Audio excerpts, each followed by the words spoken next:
दोस्तों नमस्कार, मैं आज बात कर रहा हूँ ईवीएम के बारे में कि ईवीएम कितनी सुरक्षित है और क्या इसे हैक किया जा सकता है। आइए जानते हैं कि यह कितना संभव है और कैसे। साथ ही हम जानेंगे कि जो लोग ईवीएम का अपोज करते हैं उनके क्या कंसर्न और पॉइंट है। चलिए इससे पहले कि इसके बारे में बात करें, हमें ईवीएम के बारे में कुछ बातें डेफिनेटली मालूम होनी चाहिए।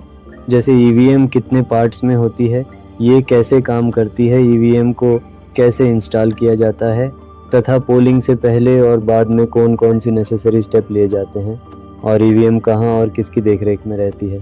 तो चलिए शुरू करते हैं। चलिए पहले ब्रीफ में बात करते हैं ईवीएम के इतिहास के बारे में। सबसे पहले सन 1977 में तत्कालीन chief election commissioner Shri S.L. शक्दर ने ईवीएम को इंट्रोड्यूस करने का आइडिया दिया और इसी के तहत सन 1989 में इसका प्रोटोटाइप विकसित किया गया। जनवरी 1981 में ईवीएम को electronic corporation of India (ECIL) तथा भारत इलेक्ट्रॉनिक लिमिटेड (BEL) द्वारा विकसित की गई। 6 अगस्त 1981 में इलेक्शन कमीशन ऑफ इंडिया ने इसका डेमोन्स्ट्रेशन पॉलिटिकल पार्टी के रिप्रेजेंटेटिव के सामने किया। जुलाई 1982 चीफ इलेक्शन कमिश्नर ने ECIL तथा BEL के रिप्रेजेंटेटिव, मिनिस्ट्री ऑफ लॉ तथा कुछ राज्यों के इलेक्टोरल ऑफिसर के साथ कई मीटिंग की। 19 मई 1982 में ईवीएम का फर्स्ट यूज केरल परूरला में 50 पोलिंग स्टेशन में विधानसभा चुनाव में किया गया। इसके बाद 1982-1983 में देश के डिफरेंट पार्ट में 10 बाई इलेक्शन में ईवीएम के द्वारा कराए गए।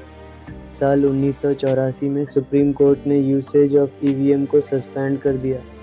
इसके चलते दिसंबर में 1988 representation of the people act 1951 में न्यू सेक्शन 61A इंक्लूड किया गया।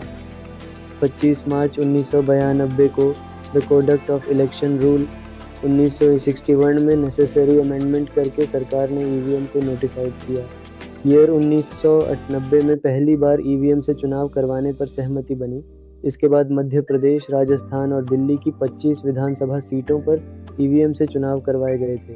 वर्ष 1999 में 45 लोकसभा सीटों पर और फिर फरवरी 2000 में हरियाणा विधानसभा चुनाव में 45 विधानसभा सीटों पर ईवीएम से चुनाव हुए।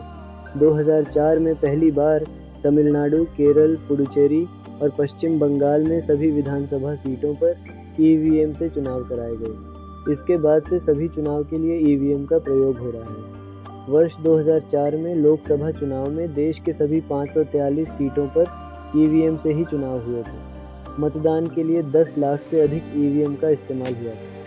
इसके बाद वर्ष 2004 से 2015 तक लगातार ईवीएम का इसी तरह यूज किया गया।